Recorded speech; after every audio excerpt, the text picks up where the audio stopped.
It's mock draft Monday, and no, the 2025 NFL draft is long gone now, but it's not too early to get into our way too early 2026 NFL mock draft over at Bleacher Report. We're going to break down who is QB1 in this mock, that and more coming up next.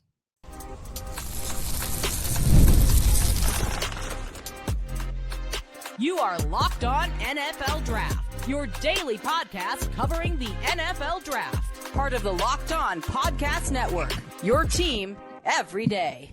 Welcome back to the Locked On NFL Draft Podcast, your daily podcast covering your favorite draft prospects, part of the Locked On Podcast Network, your team every day. I'm your boy, Damian, Parson, I'm an offensive draft analyst with Bleacher Report. That's my guy, Keith Sanchez. He is a director of scouting with the Draft Network and 2019 national champion with those LSU Tigers. And guys, as always, thank you for making Locked On NFL Draft your first listen today and every day. Shout out for being our every day. It is mock draft Monday, and no, not the 2025 NFL mock draft. The NFL draft for the 2025 is done. We're getting into way too early 2026 mocks. We had one over at Bleach Report. We're gonna break it down. I had nothing to do with it, so I can be very critical of these picks because my name is not on it. So we're gonna break that down. Our favorite draft fits and picks of this mock, the most interesting, whether good or bad picks, and then the most underrated picks as well. So let's get into it, Keith. I'm gonna just start, Keith. We got two quarterbacks off the board, 1 and 2, and we talking about favorite fits, man. Mock. The New York Jets, who signed Justin Fields, have first overall pick based off the Super Bowl odds, I believe, and they select QB LaNorris Sellers out of South Carolina.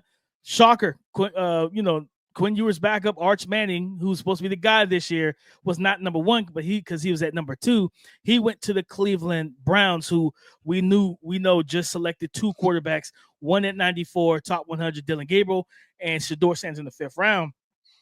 And for me, Keith, I look at LaNorris Sellers to the Jets, and I think this young man is Jalen Milroe, Anthony Richardson all over again, but in the sense of difference from Andy Richardson, he went back to school. He was a redshirt freshman last year, so he'll be a redshirt sophomore. So he still actually has multiple years of eligibility left, even after next year. But everything is there. He's like 6'3", 6'4", 240, extreme athlete, big arm. And watching him throughout the season, of course, I live in South Carolina, not too far from, about an hour and a half away from the campus. I saw him play every weekend. Watched the film on this kid during the season. And the game against Clemson, like, talking about a guy that could take over a game, he can do that. And he can make the plays as a passer. He started developing and growing as one, but it was just the ability with his legs. Like, this is a power runner with explosiveness as well. Because I believe he had, I think it was like a 30-yard touchdown run against Clemson that ended up being one of the deciding factors in that game.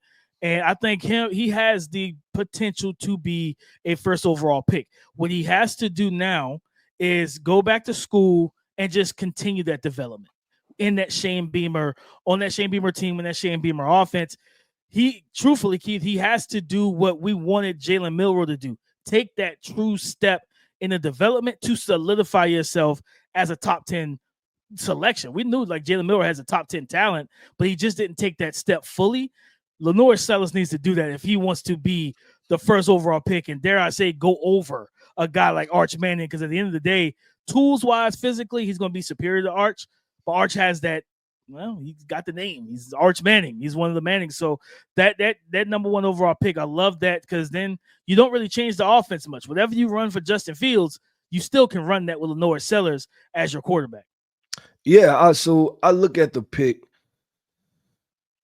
and I have a lot of different questions / thoughts, right? And the thoughts, because you mentioned it, right? And you wasn't wrong for mentioning it, like you said, right? Like it's in the same mode of Anthony Richardson, Jalen Milroe, that type of thing, right?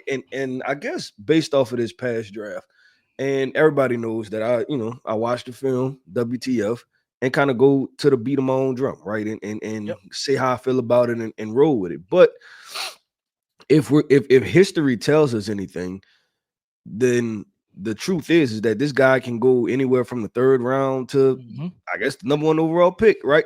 Because Anthony Richardson went number 4, right? And still had developmental things, high athletic traits, big arm, things like that. Jalen Milroe, developmental guy, had big arm, athletic traits. So I would be interested to see how the draft community in the NFL and what the storyline becomes around LaNorris Sellers. One, obviously, if he develops, but even if he doesn't develop, right? Because this is not just an Anthony Richardson conversation. It's a Trey Lance conversation also, right? Like it's a Zach Wilson 1-year wonder conversation. Yeah. I wonder how the narrative will be painted. But then secondly, my second conversation is I wonder how this will be accepted because Justin Fields, right, is another one of those guys that we have to talk about in the explosive runner, can run power, can run, has speed, has athletic traits. There was some developmental things with his, passing attack. And I think if you ask me, I believe that Justin Fields was the more advanced out of Anthony Richardson and Jalen Milroe, right? Like he was the more advanced guy. And he so just went to the Chicago Bears. Yeah, yep. I wonder if in based off of this, right, Super Bowl odds, that means the Jets are going to be bad, right? And so if they come off a bad season, would New York Jets fans and the draft community be willing to take another guy with a similar surface level traits bucket type of situation, right? I wonder if that would be the case. Yeah, that it'll be definitely a very interesting dichotomy they put themselves in.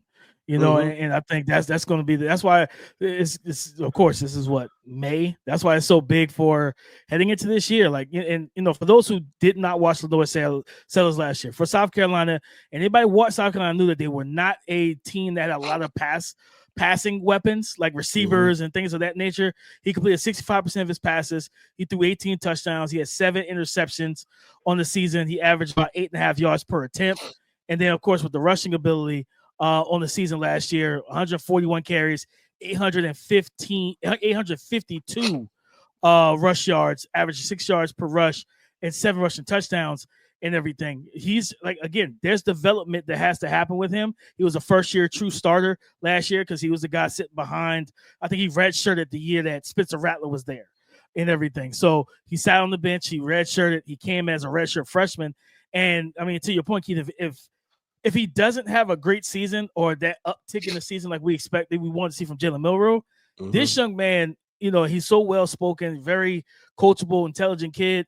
I think he'll end up going back to school. I don't think he's going to play the game of going to, especially with NIL. Like South Carolina's going to open up whatever bank they have at that university, though. They're going to make sure he gets his money and say, listen, you stay for another year of development, maybe another year or two, and we'll give you the money you need to make you and your family comfortable. And I think that's the beautiful part about NIL. But Keith, Arch Manning, a guy that, listen, Arch it's been words that he's not coming out. He's not going to enter the draft, things of that nature, Keith. And I'm right there with him. I totally understand why the Mannings like Eli and Peyton said, no, I don't want our nephew or whatever to go right into the NFL. But if he takes that major leap with Steve Sarkisian in 2025, this upcoming season, I mean, because the discussion of him going back to school, Keith, we said it with Olu Fashanu. It was like, listen, strike while the iron is hot. Because more bites at the apple means you get to develop, but that also means you get to regress and and things go wrong. And if you go back for 2 more years and you have a Carson Beck downward trend, you go from being a projected top 5 pick to, even with the name Manning, people are questioning it. But his fit with Kevin Stefanski potentially, if they land the number 2 overall pick, I'll love him in Cleveland. Like I'll love him in Cleveland, period, with what they have and what they're building. I think this. If the Cleveland Browns are picking number 2, that probably mean he cleared house, right? Kevin Stefanski is not the head coach. But also I look at it and I say this, that you spent the 3rd round pick on a quarterback, you spent the 5th round pick on a quarterback. If you get Arch Manning, I mean, you can throw those picks out the window, right? Like that's 100%. A wrap. Like that you made them waste of picks, right? By doing this. So instead of improving the actual roster, you selected 2 quarterbacks and then go get another one with the 2nd overall pick in the next draft. That would be insane use of draft capital. Yeah, a wild use of draft capital. So we'll see what they decide to do. But that, like when I initially see that, I'm like, y'all just took 2. And I get it, because there's always the saying, right? That it's like good players shouldn't prevent you from drafting great players, in which I agree. But I think it also shows a lack of a plan also, right? Like from Cleveland's perspective. And so we'll see how they do that. But DP, let's do this, man. We talked about a couple of our favorite draft picks. Let's talk about the most interesting draft picks, right? A couple players slotted in this 2026 NFL draft. I know we're introducing you to these guys. We're going to have the conversation and break it down. Let's talk about the most interesting picks coming up next. Scaling your business requires the right expertise at the right time. With Upwork, you can find specialized freelancers in marketing, development, design, and more. Experts ready to help you take your business to the next level.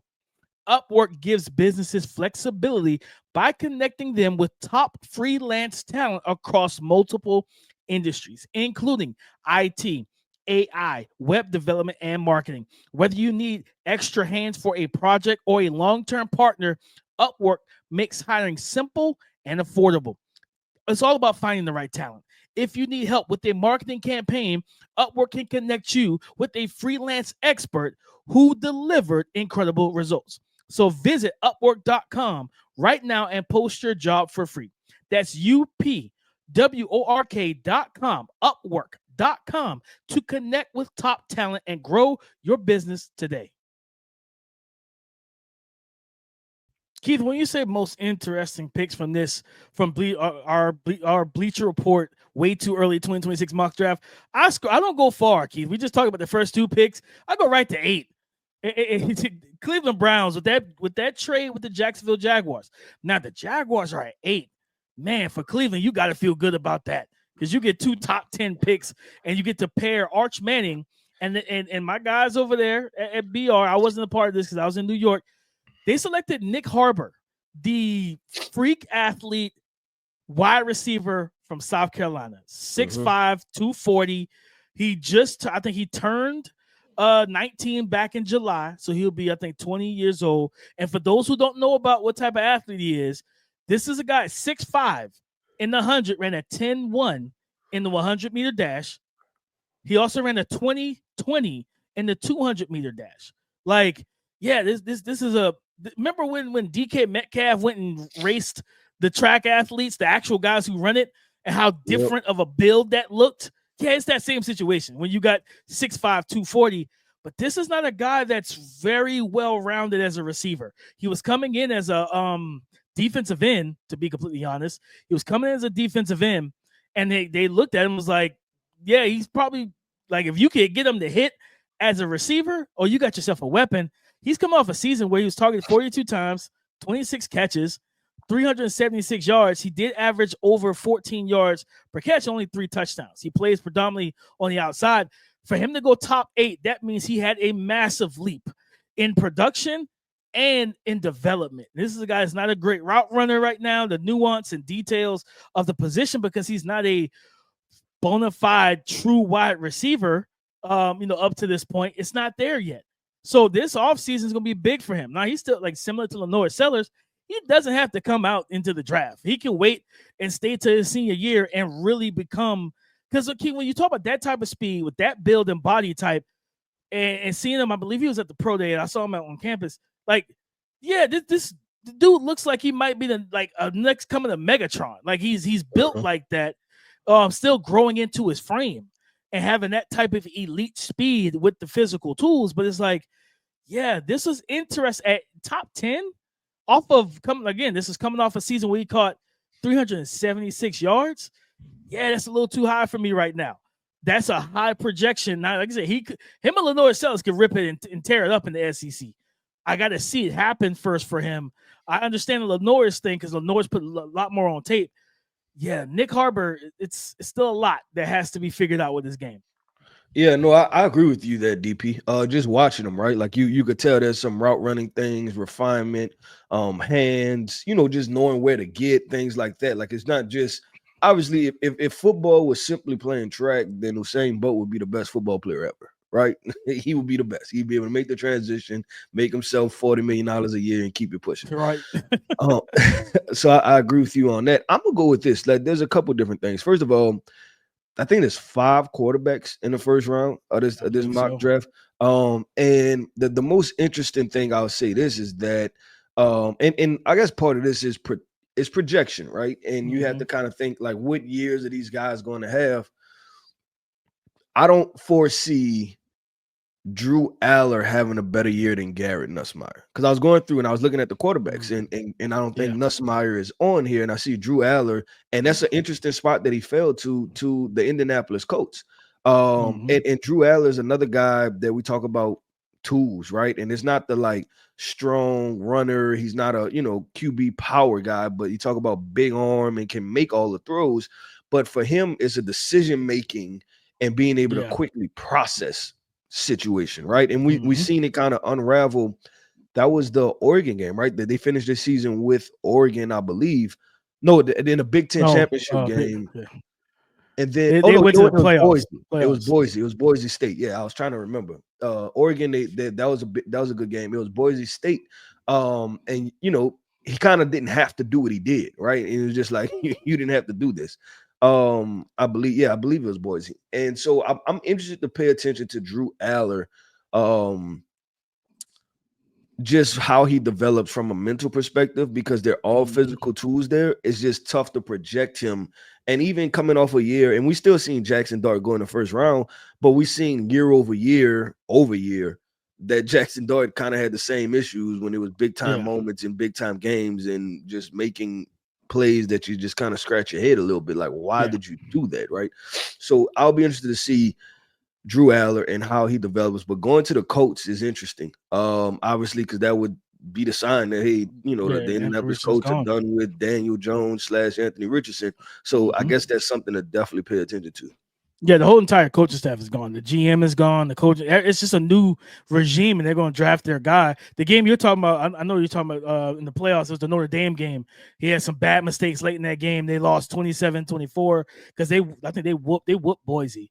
He actually played. It definitely was. It was the Notre Dame game. Yep. It was a Notre Dame. It was an in-breaking route that he threw at towards the end of the game. It was like, why did you do that? It's decision making, and like he's one of those, again, like you see it. I remember watching it with Josh Allen and a lot of other quarterbacks. When you got that arm, the type of arm they have, they don't always use their lower half. They're mechanically, they're not always structured and different things of that nature. So he has to hone in on the mechanics. Penn State, to be completely honest, I was all for him going back to school. I just didn't want to go back to Penn State. They've not done a good job surrounding him with weapons. That's why we saw all the manufactured ways they got Tyler Warren the ball, because their receivers weren't any good. Like, they had some really rough receivers out there and things of that nature. They were dropping wide open passes. Like, watching the film a lot of times was very frustrating on that offense, but they do have a run game. He's part of the run game, but they got two legit backs. So it can be definitely interesting to see, because I don't think will he be a senior? He might be. I'm not sure. I gotta double check. He might be a senior. This is definitely his fourth year, so he's either a senior or registered junior. Yeah. So this is fourth year. So I think I'm with you on that, Keith. I'm gonna tell you, talking about number 7. I go right up to 6. If the Panthers are drafting top 7, and you had Drew Allar fall, Cade Klubnik fell, if you're drafting top 7 again, or top 10 again, I think Nico Amiyava, I think, went 18 to the Pittsburgh 18. Steelers. I was going to get to that. That's a big projection, because Nico struggles with accuracy and different things of that nature. But yeah, I'm looking at it as like, for me, and this was something that I heard at the Stockton on Pro Day, Bryce has to win games this year. You got to win. You cannot have this team drafting top 10 again, because if they're drafting top 10 again, the writing is probably going to be on the wall. Either somebody's out of there like from a front office standpoint, probably lose Canales. Dan Morgan probably gets canned. You know what I mean? Or the owner tries to give, because we've seen that with matter of fact, in New York with Brian Daboll, where they're like, hey, we're going to give you another year.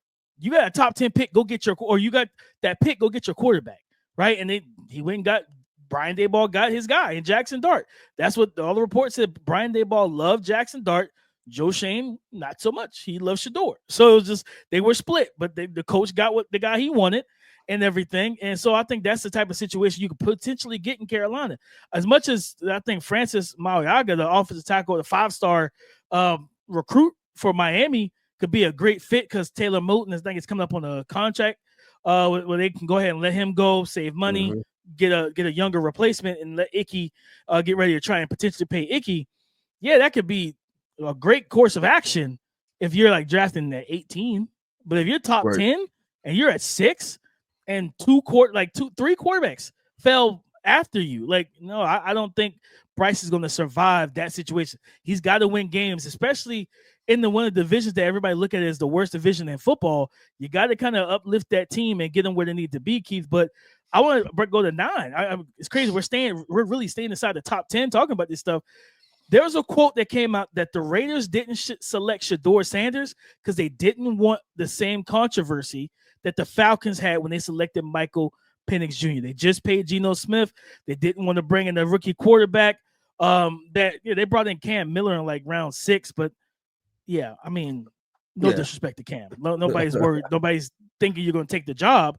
Whereas Shedeur is there, fans are calling for conversation. It's a conversation. If Geno Smith starts the first 6 games out on a rocky start, it was like fans are looking like, hey man, season ticket holders like, I want to see the Rook. I want to see Shedeur throwing the Brock Bowers and these young weapons that they have and everything like that. I think them getting Cade Klubnik and a guy that we both like, we want to see him take that next step as well from a decision-making standpoint. He did do a good job in 2024, now take it to another level. And if he does, I think he definitely locks himself in as a top 15 pick next year because he's got the athleticism, the arm talent.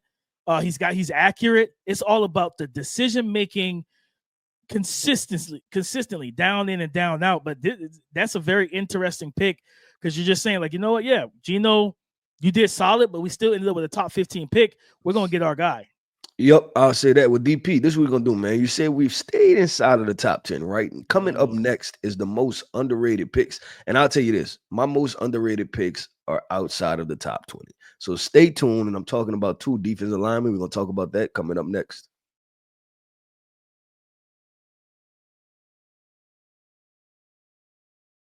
Thank you for making Locked On NFL Draft your first listen today and every day. Shout out for being our everydayers. The most underrated picks in the way too early 2026 mock draft over at Bleacher Report. Keith, what pick stood out to you as like, you know what, if this happens, if this guy goes here, like it could be up for that team? Yeah, so first off, I'm going to start with Peter Woods, falling to number 22 with the Los Angeles Chargers. Peter Woods, defensive lineman from Clemson. I don't foresee him falling this far. This guy is way too talented to get this far down the board. He's this year, quote unquote, Mason Graham, Jalen Carter, right? Like he has those type of tools. And I'll say this, that even with TJ, I think TJ Parker went top 5. I believe he went number 3 to the Saints. The talent gap is not that much. And I'll say this, I think Peter Woods is better than TJ Parker. So I think if you flip-flop them, I see it. I foresee it that way, right? Like that TJ Parker potentially fall. Because I did a way too early mock draft too, and we could probably do one. We'll talk about it next week. I had for sure Peter Woods go top 10. And I think that's underrated, right? Like I think that's an underrated selection. And then the next one is Auburn defensive end Keldric Faulk. And I'm trying to find his exact sliding. I believe he went 31. I believe. Give me 1 second. Let me make sure. 30. Yep, you're right. To the Chiefs. He went 30. Yeah, 31. This guy, you can make an argument that he may be the best edge rusher in this class at this moment, right? There's still guys that have to emerge and things like that. So him falling that far, that's another one. I'm like, yeah, that's way too low. Underrated pick. If the Kansas City Chiefs end up with Keldric Faulk, they're gonna be locked and loaded for another 10 years at the edge rusher. 6'6", 290. Yeah, that was my 2 selections 6'6", that I seen. 290. 31 pressures, 5 QB hits, forced fumble, 1 forced fumble, and 9 sacks from the season last year. Like, when you have those measurables and that production, like, same thing with TJ is more of a kind of a little bit more sawed off, 6'3", 265. So I've seen him in person. He's well filled out, you know what I mean, in terms of his frame. Strong kid. He had 12 sacks, 11 QB hits. He had 5 forced fumbles last year, and 28 pressures. Like this edge group that we have coming in to this class is definitely gonna be one to test kind of how how early teams want to go. I think for me, I'm talking about underrated picks, man. I thought you were going to go here. Pick 23, the Green Bay Packers getting Ruben Bain. Guy is a freshman. Most people looked at it as a top 5 lock. And I think he battled some injuries last year from Miami. He wasn't the same. It wasn't the same level of production that we saw from Ruben Bain. But man, if he gets back to that, he gets back to where he was in 2020. Was it 2022, 2023? Like, yeah, Keith, this dude's definitely going to go a lot higher. But if to be able to get him, and then he feels like a Green Bay Packers pick. Like the Green Bay Packers went against the grain, Keith. In round 1, they went in 2025. They went and got them a receiver, and they typically don't ever do that. DP. We didn't talk about that. The Green Bay Packers finally drafted an offensive skill player in the first round. They don't do it, but they finally did it. And Ruben Bain, 6'3", 275. He has the look and build of a traditional kind of like hand in the dirt defensive end, and he's played with good explosives off the ball. I think he's actually bulked up even since his freshman year and added more weight. So I want to see where he plays at in 2025. But I think this is a guy that's going to be like, to get him at 23. Again, this feels like a Green Bay Packers pick. So it could be a very good selection for them. And then for me, a guy that fell way too far, Mateo Uiagalelei, DJ Uiagalelei's brother. Like, this was like, I know Jordan Birch was the guy that people like talked about, and we talked about Derek Harmon and some of those other guys on that, Jabbar Muhammad and those guys on that defense for Oregon. But that was the dude. Every time I watch Oregon's tape defensively, it was Mateo, man. 6'5", 270. Looks like he's got long arms. He's physical, good athlete, and he's coming off a season where he led Oregon with 11.5 sacks. Like, and like, yeah, man, I think this dude should be higher on this list. Again, guys, I could be critical of it because I had no part in where these guys landed. So shout out to my guys over at Bleach Report. He is, when I watched him, right, when I initially watched Mateo Uiagalelei, he is the ceiling. His floor, or like foundation, right, to where he consistently plays at, is the ceiling of JT Tuimoloau. That's how I felt watching him. Probably similar sizes and frames and things like that. Yeah. I'm like, nope, this guy consistently plays at the upside of JT Tuimoloau. I don't know how you feel about that. No, I actually like that, because JT is a guy that has been polarizing for me. I've not been a biggest fan of him because I didn't see the consistent development from him. But like I said, like, this is his floor in terms of Mateo. Yeah, like this guy to me has top 5 potential. Like that, like legitimately size, NFL size, frame, pedigree. Like, he's a freak. He's so disruptive on the defensive line. And I think this is our once we get to summer. I can't wait till we get to summer scout. Like, 2025 is over with. When we get to summer scout and really get to bring these profiles of these young men from going into the 2025 season and the 2026 NFL draft. I can't wait because I want to really talk like in depth about a lot of these guys that could be coming out and like just the pros and cons. And I think from a JT standpoint, JT went second round. Like, yeah, Mateo, I think is 100% maybe locked in as a first rounder. Run defense is there. He's also get the positional flexibility so he can play that 4-eye, that 5 tech as a hand in the dirt guy. But then he can work as an outside, outside shade of the shoulder edge rusher as well. Top 5 talent to me, top 10 talent for sure, man. So listen, Mateo is definitely a guy that team getting him at what was that 20? Steal. That's an absolute steal in my opinion. I think DP overall, the theme of this is that the edge rushers were a little bit underrated in this mock draft, right? They were a little bit underrated, and we'll see how it plays out. Obviously, we still have a whole 2025 NFL season, 2025 NFL season, but 2025 college football season to let these guys kind of stamp themselves as the top prospects in the 2026 NFL draft. But DP, that wraps up another episode, man, of the Locked On NFL Draft Podcast. I want to end this podcast off by saying shout out to our everydayers. Thank you for tapping in with us each and every single day. Every listener is greatly appreciated. Here, I am Keith Sanchez. You can find me on X at The Talent Code. That right there is my guy, my co-host, Mr. Damian Parson. You can find him on X at DP_NFL. And like we like to say, man, y'all come talk to us because we like to talk back.